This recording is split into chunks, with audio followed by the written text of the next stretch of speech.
جو اللہ کو انکار کرنے والے تھے، جو کفر کرنے والے تھے، جو شرک کرنے والے تھے، وہ لوگ جہنم میں، جہنم کی وادیوں میں جل رہے ہوں گے، جہنم کے گڑھے میں ہوں گے۔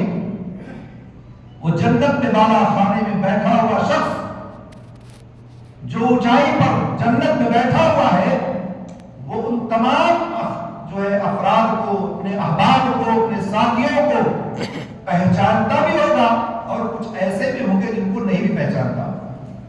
پہچانے گا، یہ میرا ساتھی ہے، یہ میرا دوست ہے، یہ میرے ساتھ اٹھنے بیٹھنے والا ہے، یہ میرے گاؤں کا رہنے والا ہے، میرا پڑوسی ہے، میرا دوست ہے۔ لیکن پھر بھی اس کے جرم کو وہ جانتا رہا ہوگا۔ ممکن ہے اس کو پتا ہو کہ اس نے کس جرم میں یا اس کا یہاں داخلہ ہوا ہے، انٹری ہوئی ہے، پھر بھی اللہ رب العالمین نے اس کو کوڈ کیا ہے اور نقشہ کھینچا ہے اور کہا کہ وہ جنتی سوال کریں گے۔ کیا کہا اللہ تعالیٰ نے؟ فی جنات یتساءلون عن المجرمین، جنت میں بیٹھے ہوئے جنتی مجرموں سے سوال کریں گے۔ وہ مجرم جو جہنم میں چل رہے ہیں، وہ کافر بھی ہو سکتا ہے، مشرک بھی ہو سکتا ہے، اور بھی کسی جرم میں ہو سکتا ہے چل رہا ہو، وہ جنت میں بیٹھا ہوا شخص سوال کرے گا، ما سلککم فی سقر، بھائی جہنم میں تم کیسے آ گئے؟ تمہارا داخلہ یہاں کیسے ہو گیا؟ تم تو بڑے آدمی تھے، مالدار تھے، صاحب حیثیت تھے، تم تو M P M L A تھے، پردھان تھے، مدیر تھے، فورمین تھے، بڑی شان و شوکت کی زندگی تم دنیا میں گزارتے تھے، تم کیسے آ گئے؟ ہماری تو کوئی حیثیت نہیں تمہارے نزدیک تھی، تم تو ہمیں سمجھتے تھے کہ ہم دنیا میں وقت گزار رہے ہیں، لیکن آج دیکھو میں کہاں بیٹھا ہوں، یہ بتاؤ ما سلککم فی سقر، آج جہنم میں کیسے آ گئے؟ یہ سوال کرے گا کون؟ جنتی، اس مجرم سے جو جہنم میں چل رہا ہوگا۔ اب جواب دیکھیے کہ ہو سکتا ہے اور بھی جواب اس کے پاس ہو سکتا ہے اور بھی اس کے جرم ہو سکتا ہے اور بھی اس کے ساتھ مسائل ہو، لیکن اللہ رب العالمین نے اس جہنمی کے جرم کو جو سب سے پہلے بیان کیا ہے، جس میں اکثر و بیشتر لوگ کیا ہیں؟ سست ہیں، کاہل ہیں، اکثر و بیشتر لوگ اس سے دور ہیں۔ کہا اللہ تعالیٰ نے، ان کا جواب کیا ہوگا؟ قالوا لم نک من المصلین، پہلا جواب ہوگا ہم نماز نہیں پڑھتے تھے۔ اب آپ سوچو نمازیوں کی تعداد کتنی ہے، بے نمازیوں کی تعداد کتنی ہے؟ اس سے تو یہ پتا چلا کہ نماز کا چھوڑ دینا جہنم میں جانے کا سبب ہے، اور نمازی ہونا جنت میں جانے کا سبب ہے۔ نماز نہیں پڑھتے تھے، ہمارے پاس سب کچھ تھا، مال دولت شان و شوکت، گاڑی گھوڑا، اولاد، صحت، تندرستی، ساری چیزیں دنیا کی تھی، لیکن ہم جس چیز سے غافل تھے، جس جرم میں مبتلا تھے، وہ ہمارا جرم کوئی بہت بڑا نہیں تھا، ہم نماز نہیں پڑھتے تھے۔ اصل میں اگر آپ کسی بھی بے نمازی کو دیکھیں اور اسے پوچھیں تو اس بے نمازی کو دیکھیں گے تو اس کو وہ گناہ نہیں سمجھتا ہے۔ ہمارے معاشرے میں اگر کوئی شخص شراب پیتا ہو، کوئی شخص زانی ہو، کوئی شخص سود کھاتا ہو، کوئی شخص جواری ہو، پورا معاشرہ، پورا قبیلہ، پورا خاندان، پورا گاؤں اس کو بائیکاٹ کر دے گا۔ ارے اس کے یہاں کھانا نہیں کھانا، اس کی شادی میں نہیں جانا، یہ شراب پیتا ہے، یہ سود کھاتا ہے، یہ جوا کھیلتا ہے، پورا معاشرہ بائیکاٹ، حتیٰ کہ بھائی بائیکاٹ کر دے گا، ہم شرابی کیا نہیں جائیں گے، اور بڑے شان و شوکت کے ساتھ یہ بات کہتے ہیں۔ ایسے نہیں کہتے ہیں نہیں ہم شرابی کیا نہیں جاتے، ہم جواری کیا نہیں جاتے، ہمارا اسے کوئی رشتہ نہیں، کوئی لینا دینا نہیں، لیکن وہی اس کا بھائی، وہی اس کا پڑوسی، وہی اس کے گاؤں والا، وہی اس کا رشتہ دار عزیز اگر زندگی بھر نماز نہیں پڑھتا ہے تو کوئی بائیکاٹ نہیں، کوئی دوری نہیں، سب کھانا پینا لینا دینا رشتہ داری سب کچھ نبھا رہا ہے۔ اب تصور کریں آپ، جب آپ سود، جوا، شراب، زنا، ان تمام چیزوں کو کبیرہ گناہ سمجھتے ہیں تو بے نماز نہ پڑھنا، بے نمازی جو ہے نماز نہ پڑھنا کہ یہ کبیرہ گناہ نہیں ہے،